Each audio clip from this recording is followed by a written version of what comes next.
Bienvenue sur Africa 24 dans cette nouvelle édition de l'Africa Tonight. Voici les titres de l'actualité. Regain d'attractivité du Gabon sur le marché des eurobonds. Ce pays d'Afrique centrale, frappé par une crise des matières premières en 2014, est parvenu à lever 1 milliard de dollars d'emprunts obligataires internationaux à la fin du mois de janvier 2020. La République du Congo est parvenue à réduire son taux de mortalité maternelle de plus de 45% en 10 ans, selon l'Organisation des Nations Unies pour la population. Un progrès encourageant pour ce pays qui détenait le taux de mortalité maternelle le plus élevé d'Afrique subsaharienne il y a 11 ans. Et l'année 2020 débute sous le signe de l'ouverture au Cameroun pour le centre hospitalier de recherche et d'application en chirurgie endoscopique et reproduction humaine de Yaoundé. Cet établissement est le premier d'Afrique subsaharienne à traiter l'infertilité. Il propose désormais des formations internationales.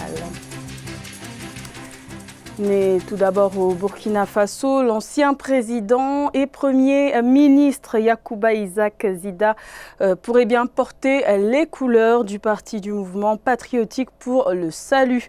Lors de l'élection présidentielle du 22 novembre 2020, le parti l'a désigné ce samedi 15 février. Les responsables du parti ont annoncé qu'ils préparaient déjà le retour de leur président d'honneur qui vit actuellement en exil au Canada et ce depuis 2016. Celui qui a exercé la fonction de Premier ministre sous la présidence transitoire de Michel Kafando est donc attendu dans les prochains mois par son parti pour être officiellement investi candidat. Également dans l'actualité au Soudan du Sud, le président Salva Kiir a annoncé ce samedi qu'il acceptait l'une des demandes clés de l'opposition dans l'intérêt de la paix, à savoir le retour à un système fédéral de 10 États, un compromis concédé à quelques jours de la date butoir du 22 février pour la formation d'un gouvernement d'union, comme stipulé dans l'accord de paix signé en septembre 2018. Entre les deux factions rivales, à savoir celle du président Salva Kiir et celle du chef rebelle Riek Machar. Rappelons qu'un délai de 100 jours supplémentaires avait été laissé aux deux parties en novembre 2019 pour la formation de ce gouvernement d'union, faute d'accord trouvé au préalable. C'était notamment le nombre de régions et le tracé des frontières qui posaient problème dans les négociations.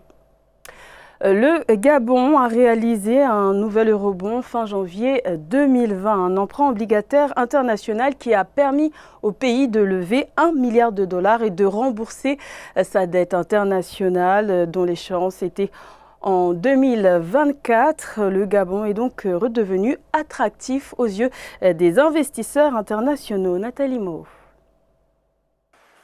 Le Gabon s'est à nouveau imposé comme un risque de crédit attractif aux yeux des investisseurs internationaux. Avec un taux d'endettement évalué à 57% du produit intérieur brut du pays, le Gabon est loin des 70% exigés par la communauté économique et monétaire de l'Afrique centrale. Ainsi, la soutenabilité de la dette extérieure gabonaise est préservée grâce à un coût de refinancement maîtrisé. Le Gabon, justement, a fait recours à ces eurobonds parce qu'il se retrouve dans une situation qui lui impose, n'est-ce pas, ce genre d'emprunt pour redorer son blason auprès des investisseurs, des créditeurs internationaux. À fin janvier 2020, le Gabon a levé 1 milliard de dollars d'eurobonds à l'international. Une offre souscrite 3,7 fois au-dessus de l'offre initiale. Le positionnement du Gabon sur le marché international des titres intervient dans un contexte où le pays a annoncé une opération de gestion active de sa dette obligataire internationale.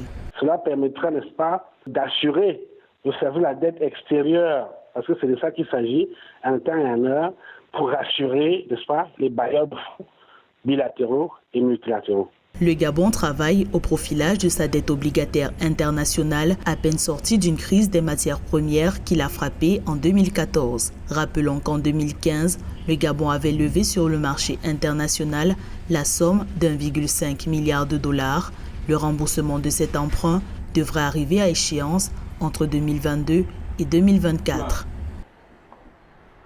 Dans le reste de l'actualité, l'Afrique de l'Ouest veut trouver des solutions réalistes à court terme après la décision du Nigeria de fermer ses frontières terrestres aux marchandises.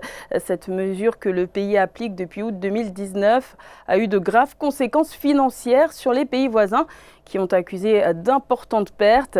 Les 15 pays membres de la communauté économique des États de l'Afrique de l'Ouest étaient donc réunis ce samedi 15 février à Ouagadougou, au Burkina Faso, pour tenter de trouver une issue à cette situation qui jette une ombre sur l'accord de libre-échange continental signé par 54 pays africains sur 55, censé supprimer les barrières commerciales du continent dès juillet 2020. Les syndicats de l'enseignement malien sont de nouveau descendus dans les rues. Le 13 février, cette journée de mobilisation s'est tenue à l'appel du collectif des enseignants signataires du 15 octobre 2016 pour continuer de réclamer l'application de l'article 39 portant statut du personnel des enseignants, alors que de son côté, le gouvernement a fait part de sa volonté de recruter 15 000 enseignants volontaires pour éviter une année blanche. Reportage de notre correspondant Mokhtar Bari.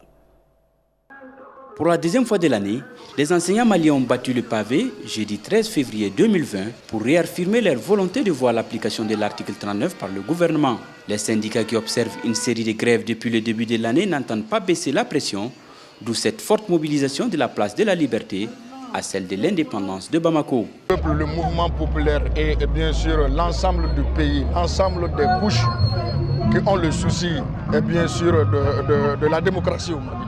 Les républicains doivent se donner la main parce qu'on ne peut pas permettre à un individu, à un groupe d'individus de faire la loi comme il veut. La loi doit être appliquée. À cette marche, les enseignants n'étaient pas seuls à demander la normalisation de l'école malienne. Nombreux étaient les parents d'élèves, acteurs de la société civile ou hommes politiques à ce rassemblement. Je suis citoyen, père de famille. Je suis également ancien dirigeant du mouvement étudiant. Et je revois que les revendications que nous avons demandées depuis 80, reprises en 91, ces revendications n'ont pas été satisfaites et se trouvent aujourd'hui à l'ordre du jour. Les enseignants menacent de nouveau de repartir en grève de 21 jours dès la semaine prochaine. Mais en attendant, une mission de conciliation s'est tenue ce vendredi 14 février, toujours à Bamako. Bonne performance de la République du Congo dans la lutte contre la mortalité maternelle. Ce taux a baissé de plus de 45% en 10 ans selon la direction régionale de l'Organisation des Nations Unies pour la population affectée à l'Afrique centrale et à l'Afrique de l'Ouest. Un progrès encourageant pour les autorités congolaises puisque le pays a fait en 10 ans ce que d'autres pays font en 25 ans. Reportage de notre correspondant Deva Panzo. La République du Congo a réalisé un progrès considérable dans la lutte contre la mortalité maternelle en une décennie. Cette réduction du taux de mortalité des femmes lors de l'accouchement d'un peu plus de 45% a été annoncée et congratulée par le directeur régional Afrique du Centre et de l'Ouest de l'Organisation des Nations Unies pour la population, actuellement en visite à Brazzaville. Le Congo a fait un saut qualitatif important sur une décennie. Et le Congo a réussi quand même à afficher une réduction de plus de 45% des décès maternels. Et c'est un taux d'ailleurs un peu inférieur que la communauté internationale a réalisé en 25 ans. Le Fonds des Nations Unies pour la population va continuer à soutenir le Congo dans sa lutte contre les décès des femmes durant l'accouchement. Les efforts insuffisants des autorités congolaises appellent à la mise en œuvre de nouvelles mesures plus efficaces. Le plan national de développement sanitaire 2018-2023 consacre une part importante à la santé sexuelle et reproductive, à l'égalité des sexes, à l'autonomisation des femmes ainsi qu'à la dynamique des populations. Le deuxième point d'échange consiste le projet Philips, dont nous sommes assez fiers, que nous appelons le projet Eboteli, un programme d'amélioration de la santé reproductive maternelle, néonatale, infantile et adolescente. Il y a environ 10 ans, en 2009, le Congo faisait partie des pays d'Afrique subsaharienne où le taux de mortalité maternelle était le plus élevé, soit 781 décès pour 100 000 naissances, alors qu'une femme sur 4700 court le risque de mourir de complications liées à la grossesse dans le monde industrialisé. Mais en Afrique, c'est une femme sur 39 qui court ce même risque. Au Cameroun, le centre hospitalier de recherche et d'application en chirurgie endoscopique et reproduction humaine est ouvert depuis 2016 à Yaoundé. C'est le premier établissement public à pratiquer la fécondation in vitro en Afrique subsaharienne pour ainsi venir en aide aux couples infertiles. En cette année 2020, l'établissement a décidé de proposer des formations internationales en chirurgie endoscopique. Reportage de notre correspondante Viviane Bauken. Avec l'ouverture des naissances issues de la fécondation in vitro ce 13 février 2020, le Centre hospitalier de recherche et d'application en chirurgie endoscopique et reproduction humaine de Yaoundé lance dès février 2020 des formations diplômantes internationales en chirurgie endoscopique, des formations ouvertes à plusieurs médecins du continent, d'Europe et d'Asie.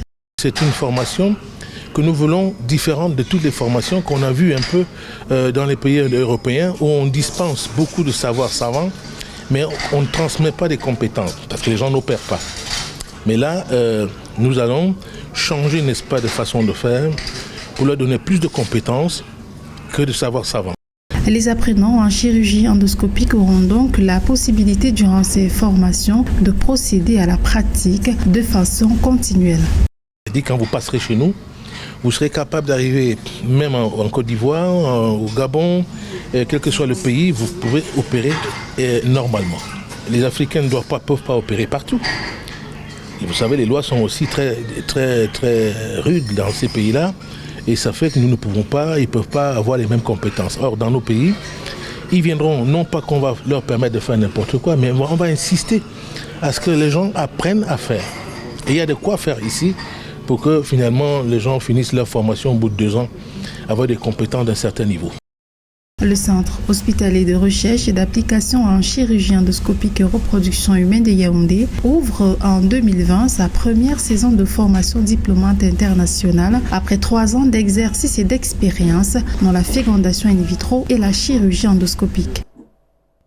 Gros plan à présent sur Adou, un long métrage hispano-béninois qui est sorti le 28 janvier 2020 en Espagne et qui a été tourné presque exclusivement au Bénin. Le film se hisse dans le top 30 des films espagnols les plus regardés et c'est dans ce contexte qu'il a été présenté en avant-première le 13 février au Bénin. Reportage de notre correspondant Liv Tiounou. Adou est un long métrage espagnol tourné en grande partie au Bénin. Cette fiction aborde les problématiques de la protection et de l'immigration clandestine, un phénomène qui a pris une ampleur inédite de nos jours avec des conséquences énormes, notamment des naufrages et de nombreux décès de migrants africains au large des côtes. Ce chef-d'œuvre constitue le fruit d'une coopération cinématographique hispano-béninoise sous l'impulsion de Bella Agossou, cinéaste béninoise.